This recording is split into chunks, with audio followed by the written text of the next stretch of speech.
আসসালামু আলাইকুম। আজকে আপনাদের সাথে একটা দাওয়াতের ব্লগ ভিডিও শেয়ার করব। আমার বাসায় কিছু গেস্ট এসেছিল, তো কারা এসেছিল সেটা একটু পরেই বলি। তাদের জন্য আগে নাস্তাটা রেডি করে নেই। নাস্তায় কি দিব সেটা ভাবছিলাম। বাচ্চারা যেহেতু নুডলসটা পছন্দ করে, এই কারণে ভাবলাম যে একটু নুডলসই রান্না করে ফেলি। নুডলস রান্না করার জন্য আগে একটু চিকেন ভেজে নিয়েছি। আমি যখনই মুরগি কাটি তখনই মুরগির বুকের অংশটা আলাদা করে রেখে দেই, যাতে নুডলস রান্না করার সময় সেটা দিতে পারি। নুডলসের চিকেন দিলে কিন্তু আমার বাচ্চারা খেতে বেশি পছন্দ করে। আমার মনে হয় সব বাচ্চারা এটা পছন্দ করে। তো আমি নুডলসটা আগে সিদ্ধ করে রেখে দিয়েছিলাম, আর এখন মশলাগুলো মিক্সড করে নিয়েছি। আর আগে থেকে যে ডিম আর চিকেনটা ভেজে রেখেছিলাম সেটাও এখন মিক্সড করে ফেললাম। খুব সহজে রান্না হয়ে যায় এবং মজাদার আইটেমের ভেতরে আমার মনে হয় নুডলসটাই বেস্ট। তো এর ভেতরে কিন্তু আমার গেস্টটাও চলে এসেছে। কে এসেছে জানেন? আমার বোন, আমার ছোট কাকার মেয়ে। ওর দুইটা বাচ্চা নিয়ে আমাদের বাসায় বেড়াতে এসেছে। ওরা দুইজনই মাইবিন মাহিরার সমান। একজন মাইবিনের থেকে 1 মাসের বড়, আর ছোটজন মাহিরার থেকে 1 মাসের বড়। তো ওদের জন্য আমি আগে একটু নাস্তা টাস্তা দিয়েছি, ওরা খেতে থাক। আর এর ভেতরে আমি দুপুরের জন্য রান্নাবান্না করে ফেলবো। আমি ফার্স্টে রুই মাছ ভেজে নিয়েছি। আজকে বোয়াল মাছও রান্না করব। বোয়াল মাছ যেহেতু ভুনা করব, এই কারণে রুই মাছটা আর ভুনা করব না। রুই মাছটা জাস্ট একটু ভেজেই নিলাম। আর এদিকে কিন্তু বোয়াল মাছটা হাতে মাখিয়ে বসিয়ে দিয়েছি। আর এখন হাঁস রান্না করব। তো হাঁস রান্না করার জন্য কিন্তু আগে হাঁসটা ভালো করে মেখে নিয়েছি হলুদ আর লবণ দিয়ে। তেজপাতা, মরিচ আর পেঁয়াজ দিয়ে ভালো করে এটা আগে কিছুক্ষণ কষিয়ে নেওয়া হবে। আমি আগের দিনই হাঁস রান্না দেখিয়েছি। আজকেও কিন্তু হাঁসটা আমার ফুপি রান্না করেছে।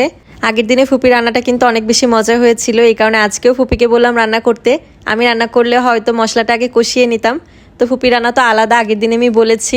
ফার্স্টে এমনি হলুদ আর লবণ দিয়ে কিছুক্ষণ কষানোর পরে কিন্তু সব মশলা দিয়ে আবার ভালো করে কষানো হচ্ছে। আর এদিকে দেখেন বাচ্চাগুলো কিন্তু খেলছে। আমার মাইবিন মাহিরার সাথে কিন্তু সারা সাবার খুব ভালো খাতির। ওরা যত সময় ছিল খুব সুন্দর মিলেমিশে খেলেছে চারজন। আর এই সময়টাতে আমাদের শেহজাদকে মিস করেছি। ও থাকলে এদের সাথে খুব মজা করতো। শেহজাদ আমার ছোট বোনের ছেলে। ওকে কয়েকবার করে আসতে বলেছিলাম, কিন্তু ও এখন আসবে না, বলেছে শীতের সময় আসবে। তো যাই হোক, এদিক দিয়ে কিন্তু আমাদের রান্নাগুলোও হয়ে যাচ্ছে। মাছ ভুনাটা কমপ্লিট। আর এদিকে হাঁসেও কিন্তু পানি দেওয়া হয়েছে। আর পাশের চুলায় কিছু ডিম ভেজে নেওয়া হচ্ছে। ডিমগুলো ভুনা করব না, বিরিয়ানি রান্না করব। তো বিরিয়ানির সাথে ডিম দিয়ে দিব। হাঁসের মাংসটা এদিকে অনেকক্ষণ কষিয়ে নিয়েছি, ঢাকনা দিয়ে ঢেকে ঢেকে ভালো করে অনেকক্ষণ কষানো হয়েছে। আর এখন মাংসের ভেতরে আরেকটু পানি দিয়ে দিব।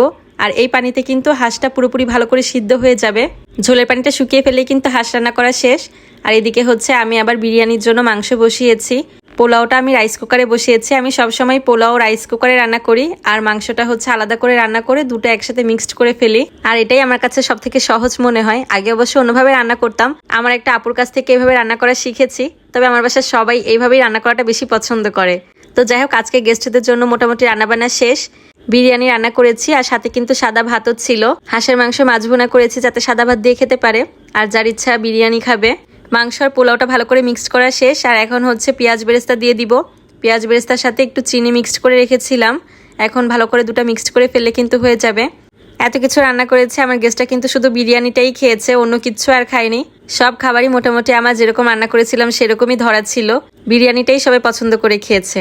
তো আমার আজকে ভিডিওটা কেমন লাগলো সবাই অবশ্যই কমেন্ট করে জানাবেন। ভালো লাগলে একটা শেয়ার করে দিবেন। সবাই ভালো থাকবেন। আল্লাহ হাফেজ।